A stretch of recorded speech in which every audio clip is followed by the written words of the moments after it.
16 सितंबर को विश्व ओजोन दिवस मनाया जाता है। यह दिन ओजोन परत के संरक्षण के लिए मॉन्ट्रियल प्रोटोकॉल पर हस्ताक्षर किए जाने की याद में मनाया जाता है और यह ओजोन परत के महत्व और उसे बचाने के तरीकों पर जागरूकता बढ़ाता है। एआई तकनीक के क्षेत्र में शामिल हो गया है। एआई हमारे काम करने और जीने के तरीकों को मौलिक रूप से बदल देगा। श्री अश्विनी वैष्णव, इलेक्ट्रॉनिक्स और आईटी मंत्री, नीति आयोग ने विकसित भारत 2047 की ओर भारत की यात्रा को गति देने के लिए फ्रंटियर टेक हब के अंतर्गत 2 प्रमुख पहलों की शुरुआत की। पहला, विकसित भारत रोड मैप के लिए एआई फ्रंटियर टेक रिपोजिटरी। प्रधानमंत्री नरेंद्र मोदी ने लिवरपूल में 2025 विश्व मुक्केबाजी चैंपियन में मीनाक्षी के शानदार प्रदर्शन पर मुझे गर्व है। उन्होंने 48 किलोग्राम वर्ग में स्वर्ण पदक जीता है। उनकी सफलता और दृढ़ संकल्प भारतीय एथलीटों के लिए बेहद प्रेरणादायक है। उनके आगामी प्रयासों के लिए उन्हें शुभकामनाएं। आज प्रधानमंत्री नरेंद्र मोदी बिहार के पूर्णिया दौरे पर हैं। वे पूर्णिया एयरपोर्ट का उद्घाटन करने के साथ 6,580 करोड़ की रेल परियोजनाओं और 45,000 करोड़ की स्थानीय परियोजनाओं का शिलान्यास और उद्घाटन करेंगे। पीएम मोदी जोगबनी पटना वंदे भारत एक्सप्रेस को भी हरी झंडी दिखाएंगे। गुलाब बाग में एक विशाल जनसभा को संबोधित करेंगे, जिसमें लगभग 5 लाख लोगों के लिए व्यवस्था की गई है। दिल्ली कैंट में BMW कार की टक्कर से वित्त मंत्रालय के उप सचिव नवजोत सिंह की मौत हो गई। पुलिस ने आरोपी महिला गगनप्रीत को हिरासत में ले लिया है, जिसे अस्पताल से छुट्टी मिली। रविवार को इस दुर्घटना में नवजोत सिंह की पत्नी भी घायल हो गई थी। पुलिस मामले की आगे जांच कर रही है। सुप्रीम कोर्ट ने कहा कि बिहार में चल रहे स्पेशल इंटेंसिव रिवीजन में यदि चुनाव आयोग ने कोई गैर कानूनी प्रक्रिया अपनाई तो पूरा संशोधन अभियान रद्द हो सकता है। अदालत ने स्पष्ट किया कि यह फैसला केवल बिहार तक सीमित नहीं बल्कि देश भर में लागू होगा। अदालत ने चुनाव आयोग को संवैधानिक संस्था मानते हुए कानून का पालन करने की बात कही। सर्वोच्च न्यायालय द्वारा गठित एसआईटी ने गुजरात के जामनगर स्थित वन जीव और पुनर्वास केंद्र वनतारा को बड़ी राहत देते हुए उसे क्लीन चिट दे दी है। एसआईटी के अधिकारियों ने वनतारा के नियमों के पालन और नियामक उपायों को संतोष जताया। जस्टिस पंकज मित्तल और जस्टिस पीबी बराले की पीठ ने रिपोर्ट को रिकॉर्ड में लिया और कहा कि अधिकारियों ने वनतारा में अनुपालन और नियामक उपायों के मुद्दे पर संतुष्टि व्यक्त की है। आज का सबसे बड़ा बदलाव हमारे युवाओं में यह विश्वास जगाना है कि हम विकसित भारत का सपना देख सकते हैं। आज का विकास मजबूत, समावेशी और तकनीक से प्रेरित है। श्री अश्विनी वैष्णव, इलेक्ट्रॉनिक्स एवं सूचना प्रौद्योगिकी मंत्री, नीति आयोग ने विकसित भारत 2047 की ओर भारत की यात्रा को गति देने के लिए फ्रंटियर टेक हब से अंतर्गत 2 प्रमुख पहलुओं की शुरुआत की। पहला, विकसित भारत रोड मैप के लिए कृत्रिम बुद्धिमत्ता फ्रंटियर टेक रिपोजिटरी।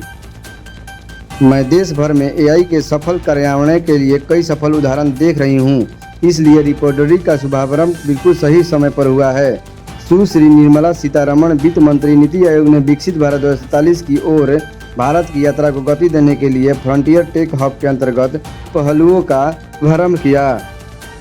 प्रधानमंत्री नरेंद्र मोदी ने विश्व चैंपियन 2025 में 57 किलोग्राम भार वर्ग में जीत के लिए बॉक्सर जैस्मिन को बधाई। का शानदार प्रदर्शन आने वाले समय में अनगिनत एथलीटों को प्रेरित करेगा। उनके भविष्य के प्रयासों के लिए शुभकामनाएं। सर्वेश ने रचा इतिहास। सर्वेश कुसारे 2.2 मीटर की छलांग लगाकर विश्व चैंपियनशिप के फाइनल के लिए क्वालिफाई करने वाले पहले भारतीय ऊंची कूद खिलाड़ी बन गए हैं। 16 सितंबर को होने वाला फाइनल भारतीय एथलीट के लिए एक नया अध्याय है। भारतीय नौसेना का जहाज 3 दिवसीय सद्भावना यात्रा पर सुवा पहुंचा। यह भारत फिजी के बीच गहरी होती रक्षा, साझेदारी और जीवंत संस्कृति के संबंधों का प्रतीक है। आज सुबह दोनों देशों की नौसेनाओं के बैंडों ने मैत्रीपूर्ण संगीतमय प्रस्तुति दी, इससे आपसी सौंदर्य को और मजबूत किया। हमारी भारतीय महिला हॉकी टीम ने महिला एशिया कप 2025 में रजत पदक जीतकर देश को गौरवान्वित किया है। उन्हें बधाई। उनका दृढ़ संकल्प और टीम भावना अद्भुत है। आने वाले समय के लिए उन्हें शुभकामनाएं। वल्फ संशोधन अधिनियम 2025 के महत्वपूर्ण प्रावधानों पर सुप्रीम कोर्ट ने आज अंतरिम रोक लगा दी है। कलेक्टर की शक्तियों पर रोक लगाई गई है। गैर मुस्लिमों को शामिल करने पर रोक। केंद्रीय वल्फ बोर्ड में गैर मुस्लिम सदस्य 4 से ज़्यादा और राज्य स्तर पर 3 से ज़्यादा नहीं होंगे। अदालत ने उस शर्त पर भी रोक लगा दी है कि किसी व्यक्ति को वल्फ बनाने से पहले कम से कम 5 वर्षों तक इस्लाम का पालन किया होना चाहिए। यह रोक तब तक रहेगी जब तक सरकार इसके लिए नियम नहीं बना देती, लेकिन अदालत ने इस पूरे कानून पर रोक लगाने से इनकार किया है। अब उच्च शिक्षा के लिए मिलेगा बिना ब्याज पर लोन। अब होनहार छात्रों की पढ़ाई पैसे की कमी से नहीं रुकेगी। केंद्र सरकार ने पीएम विद्या लक्ष्मी योजना शुरू की है, जिसका उद्देश्य होनहार छात्रों को उच्च शिक्षा के लिए आर्थिक मदद देना है। इस योजना के तहत देश के 900 से अधिक प्रीमियम संस्थानों में दाखिला लेने वाले छात्रों को बिना किसी गारंटी और बेहद कम ब्याज दर पर शिक्षा ऋण मिलेगी। आवेदन की पूरी प्रक्रिया ऑनलाइन है, जिससे छात्र को आसानी होगी। इस योजना में परिवार की आय के आधार पर अलग अलग लाभ दिए जाएंगे। जिन छात्रों के परिवार की सालाना आय 4.5 लाख रुपए से कम है, उनके पूरे ऋण का ब्याज सरकार भरेगी और 4.5 से 8 लाख रुपए तक आय वाले परिवारों को 10 लाख रुपए के ऋण पर 3% ब्याज में छूट मिलेगी। साथ ही पढ़ाई पूरी करने और नौकरी मिलने तक किस्त भरने की छूट भी दी जाएगी। आवेदन करने के लिए छात्रों को आधिकारिक वेबसाइट pmvidyalakshmi.co.in पर जाकर रजिस्ट्रेशन करना होगा। संस्थानों की पूरी सूची शिक्षा मंत्रालय की वेबसाइट पर उपलब्ध है। राज्यपाल ने अपने छात्रों से कही, अपनी शिक्षा से देश को आगे बढ़ाएं। प्रो राजेंद्र सिंह विश्वविद्यालय के दीक्षित समारोह में राज्यपाल आनंदीबेन पटेल ने छात्रों को संबोधित किया। उन्होंने विद्यार्थियों को अपनी शिक्षा और प्रतिभा का उपयोग देश को आगे बढ़ाने और भारत का नाम विश्व में ताजमहल की तरह चमकाने का आह्वान किया। इस कार्यक्रम में यूपीएससी के अध्यक्ष संजय श्रीनेत मुख्य अतिथि के रूप में उपस्थित हैं। इस अवसर पर विश्वविद्यालय ने 92,109 छात्रों को उपाधियां प्रदान की, जिसमें स्नातक, परास्नातक और व्यावसायिक पाठ्यक्रमों के विद्यार्थी शामिल थे। शैक्षणिक उत्कृष्टता के लिए 187 छात्रों को पदक से सम्मानित किया गया, जिसमें 55 स्वर्ण और 65 रजत और 66 कांस्य पदक शामिल थे। उल्लेखनीय रूप से इन पदक विजेताओं में 67% से अधिक छात्राएं थीं।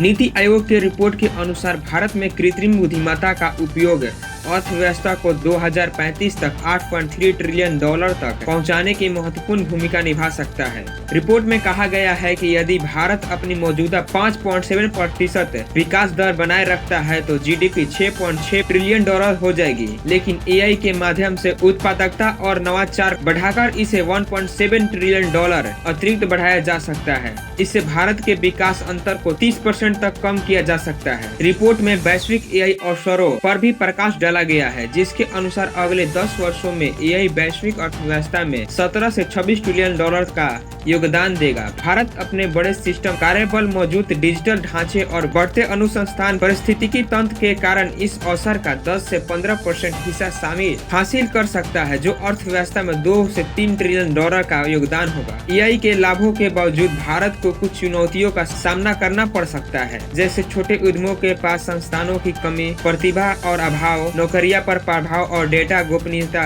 संबंधित मुद्दे। इन चुनौतियों के बावजूद सरकार एआई के जिम्मेदार उपयोग और स्वदेशी क्षमताओं को विकसित करने पर ध्यान केंद्रित कर रही है, ताकि एआई का लाभ सभी क्षेत्रों तक पहुंच सके। एआई टेक बनी भारत की सबसे बड़ी तेजी से बढ़ने वाली यूनिकॉर्न। भारत के स्टार्टअप इकोसिस्टम में एक नया कीर्तिमान बना है। एआई और मशीन लर्निंग पर काम करने वाले कंपनियां एआई टेक महज 2 सालों में $1.5 अरब, करीब 130 अरब रुपए के मूल्यांकन के साथ देश की सबसे तेजी से बढ़ने वाली यूनिकॉर्न कंपनी बन गई है। इसकी सबसे बड़ी खासियत यह है कि इसे बिना किसी बाहरी निवेश के अपने ही मुनाफे से यह मुकाम हासिल हुआ है। इस कंपनी की सफलता की कहानी भारतीय उद्यमी दिव्यांग तुलसिकिया से जुड़ी है, जिन्होंने जनवरी 2022 में इसकी स्थापना की। दिव्यांग टेक उद्योग के एक जाने माने चेहरा है और इससे पहले उन्हें मीडिया नेट जैसी सफल कंपनी बनाकर उसे लगभग 7,900 करोड़ रुपए में बेच दिया था। एआई टेक एआई आधारित नए व्यवसाय बनाने पर केंद्रित है। आज दुनिया भर में कंपनी के 1600 से अधिक कर्मचारी काम कर रहे हैं। बिना बाहरी पूंजी के इस शानदार सफलता ने एआई टेक को एक बूटस्ट्रैप यूनिकॉर्न का दर्जा दिलाया है और भारत की उद्यमिता इकोसिस्टम के लिए एक नया बेंचमार्क स्थापित किया है। भारत में एआई का बढ़ता प्रभाव और वैश्विक सम्मेलन। केंद्रीय मंत्री अश्विनी वैष्णव ने जोर देकर कहा कि आर्टिफिशियल इंटेलिजेंस भारत के ग्रामीण इलाकों में शिक्षा, स्वास्थ्य और कृषि जैसे क्षेत्रों में बड़ा बदलाव ला रहा है। उन्होंने राजस्थान के टोंक जिले में उदाहरण देते हुए बताया कि AI की मदद से छात्रों के गणित सिखाने की क्षमता में 100% तक सुधार देखा गया। इसी तरह के सकारात्मक महाराष्ट्र और हिमाचल प्रदेश में भी देखने को मिले हैं। भारत AI के क्षेत्र में अपनी उपलब्धियों की वैश्विक मंच प्रदर्शित करने के लिए तैयार है। फरवरी 2026 में AI इम्पैक्ट समिट का आयोजन भारत में किया जाएगा। यह एक प्रतिष्ठित और वैश्विक आयोजन है जो पहले लंदन, सोल और पेरिस जैसे शहरों में हो चुका है। इसकी तैयारी के लिए सरकार ने देश भर में AI का उपयोग की समीक्षा भी की है। नीति आयोग के CEO ने कहा कि AI भारत की अर्थव्यवस्था के लिए एक बड़ा अवसर है।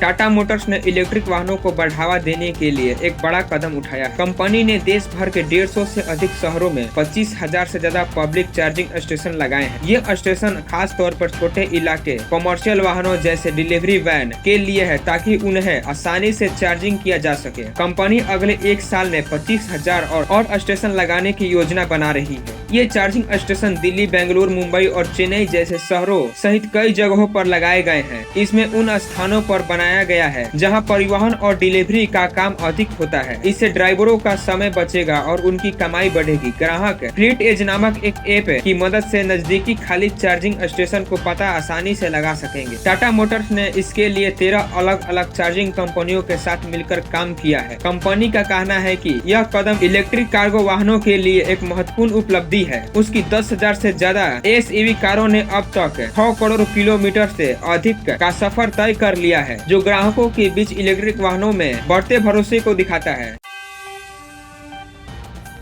मौसम विदाई से पहले एक बार फिर तांडव मचाने को तैयार है। अगले 48 घंटों में कई राज्यों में भारी बारिश की चेतावनी है। मौसम विभाग ने राजस्थान, यूपी, मध्य प्रदेश, बिहार, झारखंड और महाराष्ट्र समेत कई राज्यों के लिए ऑरेंज और येलो अलर्ट जारी किया है। दिल्ली में बादल छाए रहने का अनुमान है। मौसम विभाग की ताज़ा जानकारी के अनुसार पूर्वी दिल्ली और दक्षिण दिल्ली में आज बूंदाबूंदी हो सकती है। हालांकि कुछ इलाकों में गर्मी से उमस भी लोगों को परेशान करने वाली है। अगले 5 दिनों तक दिल्ली में मौसम पूरी तरह से साफ रहेगा। आज उत्तर प्रदेश के अधिकांश इलाकों में भारी बारिश के अनुमान है। मौसम विभाग ने सोनभद्र, मिर्जापुर, जैनपुर, लखनऊ, महाराजगंज, सिद्धार्थनगर, बाराबंकी और अयोध्या में भारी बारिश को लेकर येलो अलर्ट जारी किया है। वहीं पश्चिमी उत्तर में मौसम साफ रहने का अनुमान है। पूरे मध्य प्रदेश में भारी बारिश को लेकर येलो अलर्ट जारी किया गया है। मौसम विभाग ने लोगों को अगले 5 दिनों तक बारिश और बिजली से सावधान रहने का सलाह दी है। बिहार में आज मौसम सुहाना रहेगा। पटना सहित 19 जिलों में आज भारी बारिश का अनुमान है। ऐसा कहा जा रहा है कि अगले 96 घंटों तक झमाझम बारिश होगा। वहीं मौसम विभाग की ताज़ा जानकारी के अनुसार 8 जिलों में अत्यधिक बारिश होने की संभावना है। झारखंड के सभी जिलों में आज झमाझम बारिश होने का अनुमान है। मौसम विभाग ने भारी बारिश की लेकर सभी जिलों को येलो अलर्ट जारी किया है। इसके साथ लोगों से सावधान रहने की अपील की है। महाराष्ट्र के अधिकांश जिलों में आज भारी बारिश की अनुमान है। औरंगाबाद, पुणे, रायगढ़ और सतारा में भारी बारिश को लेकर ऑरेंज अलर्ट जारी किया गया है। वहीं कई जिलों में येलो अलर्ट भी जारी किया गया है। प्रयागराज में कृषि विभाग ने खाद्य वितरण में अनियमितता पाए जाने पर 37 समितियों को नोटिस जारी किया है। 3 समितियों के खिलाफ FIR भी दर्ज कराई गई है। जांच के दौरान कई खामियां पाई गई है। नई दिल्ली में पूसा स्थित भारत रत्न श्री सुब्रमण्यम ऑडिटोरियम में 2 दिवसीय राष्ट्रीय कृषि सम्मेलन रबी अभियान 2025 शुरू हुआ है। इसमें कृषि मंत्री शिवराज सिंह चौहान सहित विभिन्न राज्यों के मंत्री, अधिकारी और वैज्ञानिक भाग लेंगे।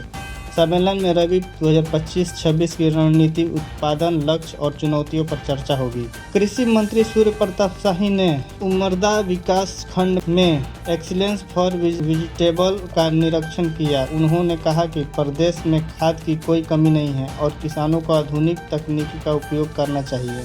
भारतीय रेलवे ने श्रीनगर से दिल्ली तक के लिए एक cargo parcel train service launch किया है। यह ट्रेन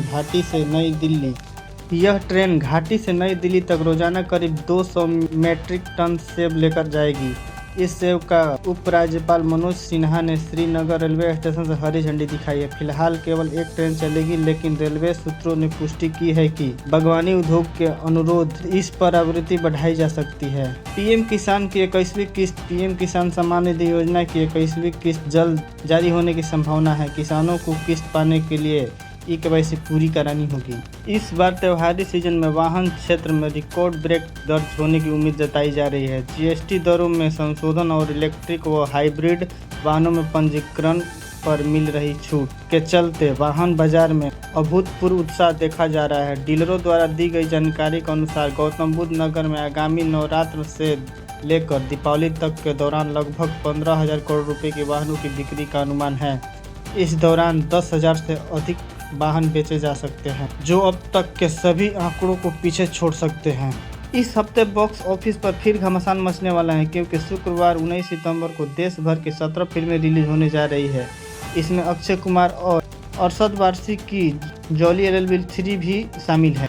अपने करियर में हर एक्टर ने कई फिल्मों के ऑफर को ठुकराए हैं, जहां कुछ फिल्म बाद में पिट गई, कुछ ब्लॉकबस्टर भी रही। ऐसे में उस फिल्म को छोड़ने का अफसोस हुआ ही होगा। आज ऋतिक रोशन की रिजेक्ट की गई एक बड़ी फिल्म के बारे में बताएंगे, जो बाद में इसे खान को ऑफर हुई और दुनिया भर में 300 करोड़ से ज़्यादा कारोबार करके 19 अवार्ड भी जीते थे। फिल्म का नाम है एक था टाइगर। 8 साल पहले जब इंडियन पोस्ट पेमेंट बैंक की नींव रखी गई, तब मकसद सिर्फ खाते खोलने नहीं, बल्कि यह सुनिश्चित कराना था कि देश के कोई भी कोने और कोई भी नागरिक औपचारिक अर्थव्यवस्था से बाहर ना रह जाए।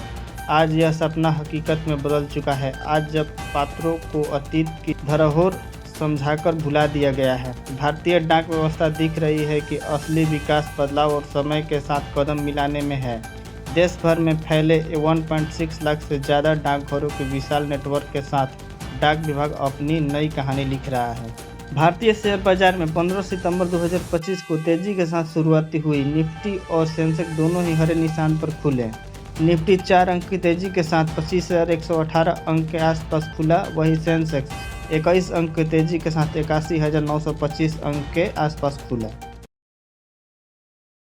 उत्तर प्रदेश के महाराजगंज से रिश्तों के कत्ल की खौफनाक कहानी सामने आई। यह एक पत्नी ने प्रेमी के साथ मिलकर जिस बेरहमी से पति को मौत के घाट उतारा, उसने लोगों को झकझोर रख दिया। कातिल पत्नी ने पहले तो पति को शराब पिलाई, फिर खुद बियर पी और जब पति सो गया तो उसका गला घोट दिया। भारतीय खिलाड़ियों ने पाक के टीम से हाथ मिलाने से इनकार किया, जिस पर पाकिस्तान ने ICC में शिकायत की है। जाने क्या कहती है ICC का रूल बुक, होगा एक्शन या सिर्फ वार्निंग? पूर्वांचल के लोगों के लिए 15 सितंबर यादगार दिन बनने जा रहा है। आज प्रधानमंत्री नरेंद्र मोदी पूर्णिया एयरपोर्ट का उद्घाटन करेंगे। लंबे समय से यहां के लोग एयरपोर्ट की मांग कर रहे थे, जो अब पूरी हो रही है। उद्घाटन के साथ ही अहमदाबाद और कोलकाता के लिए उड़ानों की बुकिंग भी शुरू हो गई है। अब सीमांचल और आसपास के जिलों के लोगों को फ्लाइट पकड़ने के लिए बागडोगरा या दरभंगा नहीं जाना पड़ेगा। यह सुविधा उन्हें सीधे पूर्णिया से मिलेगी। एयरपोर्ट शुरू होने से न सिर्फ यात्रा आसान होगी, बल्कि व्यापार और रोजगार के नए अवसर भी खुलेंगे। यशस्वी किसके लिए खतरे की घंटी बने? प्रशांत किशोर सर्वे में आए हैरान करने वाले आंकड़े। सर्वे नतीजों से पता चलता है कि बिहार चुनाव का परिणाम काफ़ी हद तक वोटिंग टर्नआउट और आखिरी वक्त के बदलावों पर निर्भर करेगा। जातीय समीकरण दोनों ही गठबंधनों के लिए अहम बने हुए हैं, जबकि युवाओं का रुझान महागठबंधन की संभावनाओं को बढ़ा सकता है। पुराने आईफोन भी आज से बदल जाएंगे तरीके, पहले ही जान लो। एप्पल ने अपनी नई आईफोन 17 सीरीज के साथ iOS 26 की लॉन्च डेट का ऐलान किया। iOS 26 के स्टेबल वर्जन 15 सितंबर को भी यूजर्स के लिए रोल आउट होगा। बदलाव कार प्ले के लिए नया इंटरफेस और मैसेज ऐप में नए फीचर्स मिलेंगे। मेष राशि, कामकाज में नई ऊर्जा लेकिन खर्चों पर नियंत्रण जरूरी। वृषभ राशि, कैरियर और धन लाभ के योग, परिवार से सहयोग मिलेंगे। मिथुन राशि, चंद्रमा आपकी ही राशि में है, निर्णय क्षमता बढ़ेगी, नए अवसर मिलेंगे। कर्क राशि, घरेलू मामलों में सुधार लेकिन स्वास्थ्य को लेकर सतर्क रहें। सिंह राशि, सामाजिक प्रतिष्ठा बढ़ेगी, नए संपर्क फायदेमंद साबित होंगे। कन्या राशि, व्यवसाय में सफलता, पुराने विवाद सुलझ सकते हैं।